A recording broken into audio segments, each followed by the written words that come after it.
सुप्रभात बच्चों, मैं आपकी हिंदी की टीचर हूँ। आज हम क्लास 6 के पाठ 11 माय विजन फॉर इंडिया पढ़ेंगे। तो बच्चों, पाठ की शुरुआत करने से पहले मैं आपको बता दूं कि इस पाठ में हम क्या पढ़ने वाले हैं।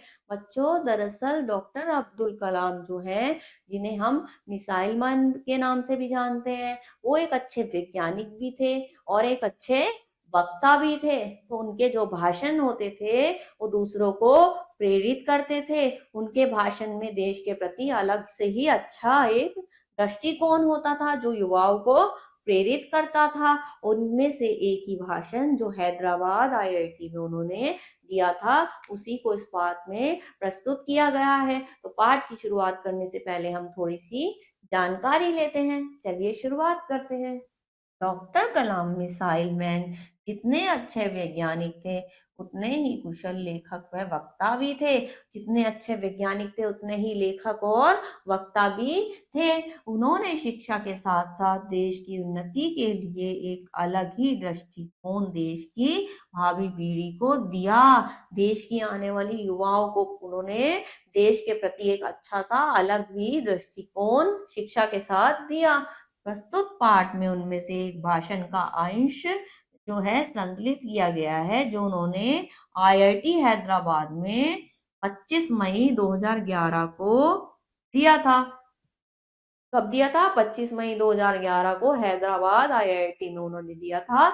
उसी का अंश इस पाठ में आपको दिखाया जा रहा है, सुनाया जा रहा है और पढ़ाया जा रहा है। तो उसको आप पढ़िए। ठीक है, चलिए हम देखते हैं उन्होंने भाषण में क्या कहा था। शुरुआत करते हैं। ठीक है, चलिए हम पाठ की शुरुआत कर रहे हैं।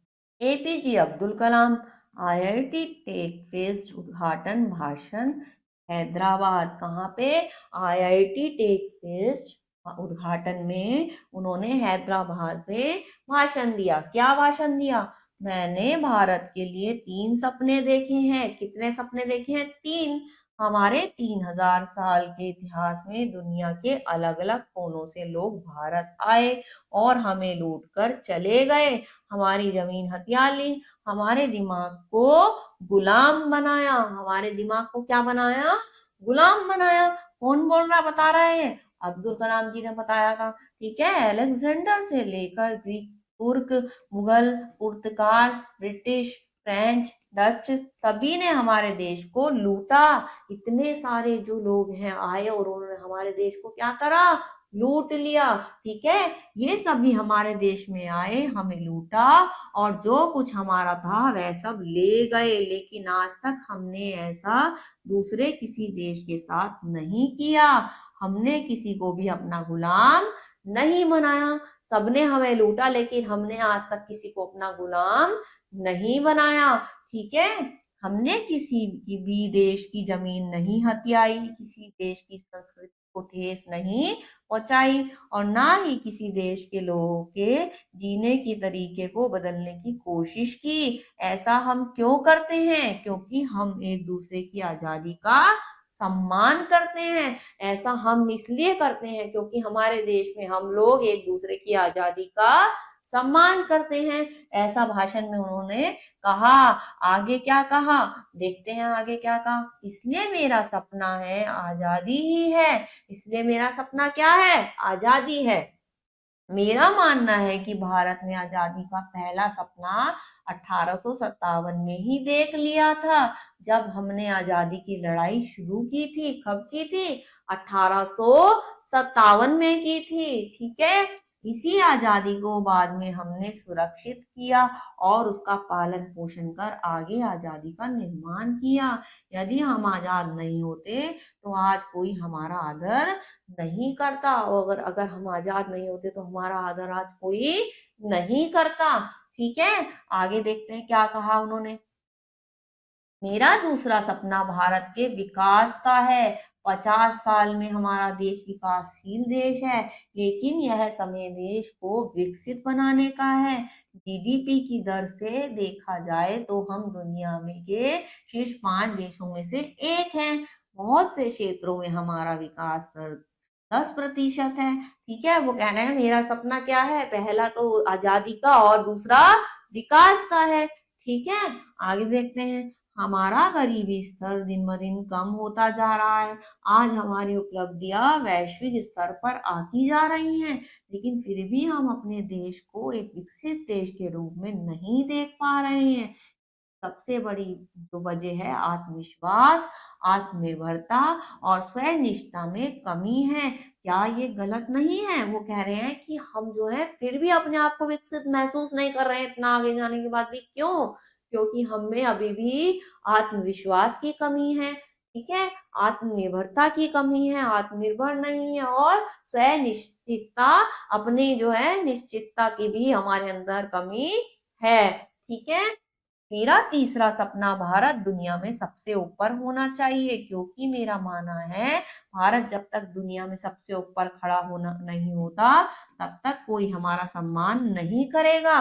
भारत जब तक सबसे ऊपर नहीं होगा तो कोई हमारा सम्मान नहीं करेगा, क्योंकि ताकत ही ताकत का सम्मान करती है। हमें केवल सैन्य शक्ति से नहीं बल्कि आर्थिक शक्ति से भी मजबूत होने की जरूरत है।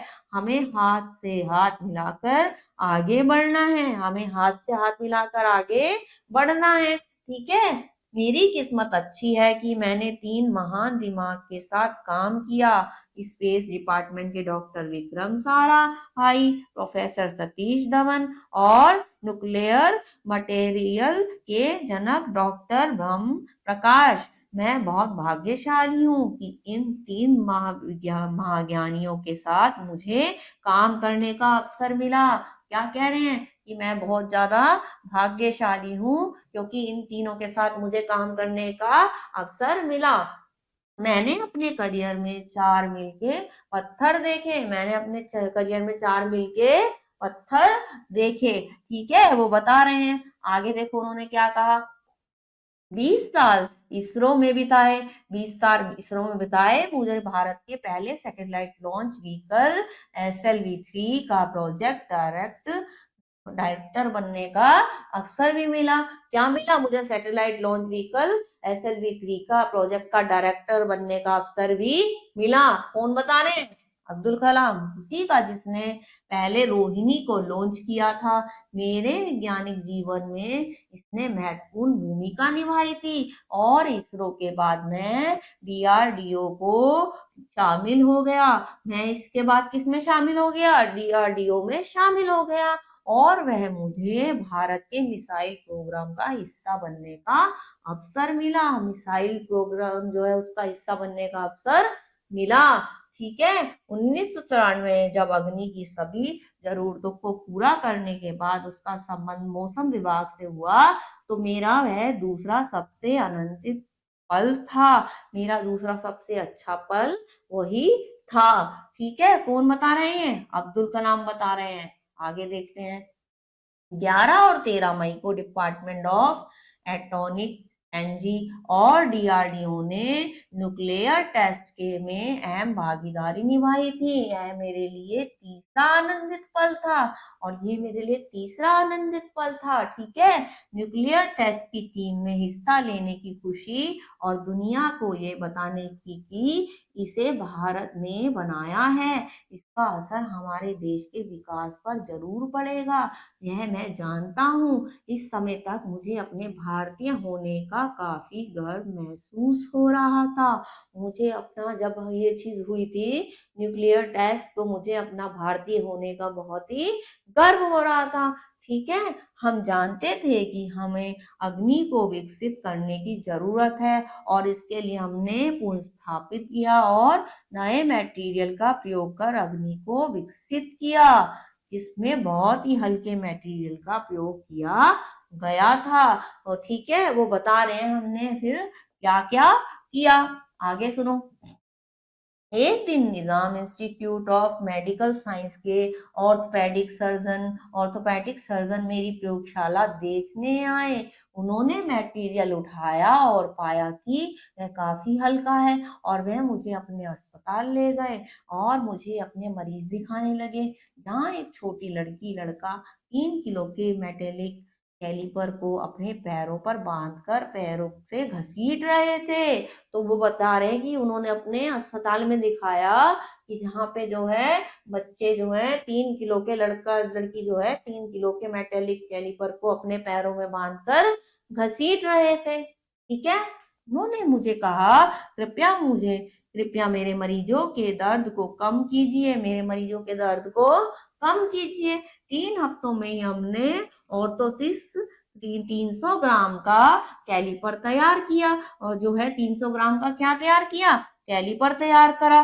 ठीक है, कितने दिन में, वो बता रहे हैं कि 3 हफ्तों में भी हमने कैलिपर तैयार किया और उसे ऑर्थोपेडिक सेंटर ले गया। वहां बच्चों को अपनी आंखों पर भरोसा नहीं हो रहा था, अब वह आसानी से कहीं भी आ जा सकते थे। उनके माता पिता की आंखों में भी अपने बच्चों को देखकर आंसू छलक गए। यह मेरा चौथा आनंदित पल था। बता रहे हैं कि ये मेरा चौथा आनंदित पल था। ठीक है, क्या क्या करा देखा उन्होंने, अब्दुल कलाम जी ने, कितनी प्रेरणादायक है उनकी जो कहानी है, क्या क्या किया। आगे देखते हैं, यहाँ का मीडिया इतना नकारात्मक क्यों है, क्यों हम भारत में अपनी ही ताकत और उपलब्धियों को बताने से शर्माते हैं। हमारा देश एक महान देश है, हमारी देश की सफलता की बहुत कहानियां हैं, लेकिन हम जानने की कोशिश नहीं करते। क्यों, वो कहते हैं ऐसा क्यों है, हाँ जो है क्यों हम सफलता की कहानी जानने की कोशिश नहीं करते। ठीक है, दूध के उत्पादन में हमारा देश पहला है, रिमोट सेंसिस सैटेलाइट में भी हम नंबर 1 है। गेहूं के उत्पादन में हमारा देश दूसरा देश है। चावल का उत्पादन करने वाला हमारा देश दूसरा सबसे बड़ा देश है। फिर वो बताते हैं कि गेहूं के उत्पादन में दूसरा देश है, चावल का उत्पादन करने में दूसरा देश है हमारा, है ना। दूध के उत्पादन में हम पहले स्थान पर हैं। ठीक है, डॉक्टर सुदर्शन को ही देखिए, उन्होंने एक जनजातीय गांव को आत्मनिर्वाह और स्वचालित गांव में परिवर्तित कर दिया। ऐसी बहुत सी उपलब्धियां हमारे देश ने हासिल की हैं, लेकिन मीडिया हमारे देश की बुरी बातें जैसे आपदाओं, असफलताओं, गंदगी को ही प्रकाशित करता है। लेकिन मीडिया भी जो है वो हमारे देश की गलत जो चीजें हैं उनको ही दिखाता है, अच्छी चीजों को नहीं दिखाता, ऐसा वो कहते हैं। आगे देखते हैं आगे क्या होता है।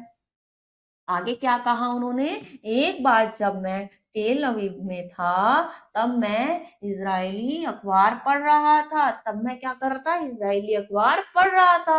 एक दिन पहले ही वहां कई अटैक और बमबारी हुई थी, इसमें कई लोगों की जान चली गई थी, लेकिन फिर भी अखबार के प्रथम पृष्ठ पर एक यहूदी व्यक्ति की तस्वीर छपी हुई थी, जिसने रेगिस्तानी जमीन को 5 साल में हरी भरी जमीन में बदल दिया था। लेकिन उस अखबार पे वो ना छपके एक यहूदी उसकी तस्वीर छपी हुई थी, जिसने रेगिस्तान जमीन को 5 साल में हरी जमीन में बदल दिया था।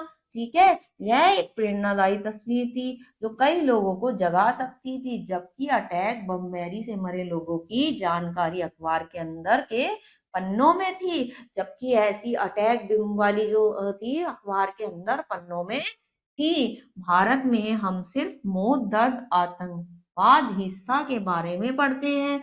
हम इतने ज्यादा नकारात्मक क्यों हैं, भारत में हम लोग जो है केवल बमबारी, मौत, ये सब चीजें ही पढ़ना पसंद करते हैं।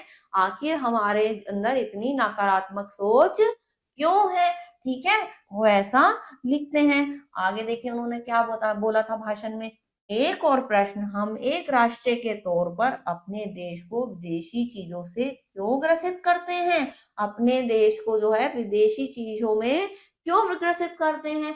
हम विदेशी टीवी चाहते हैं, विदेशी शर्ट चाहते हैं, विदेशी टेक्नोलॉजी चाहते हैं, क्या ऐसा करना जरूरी है।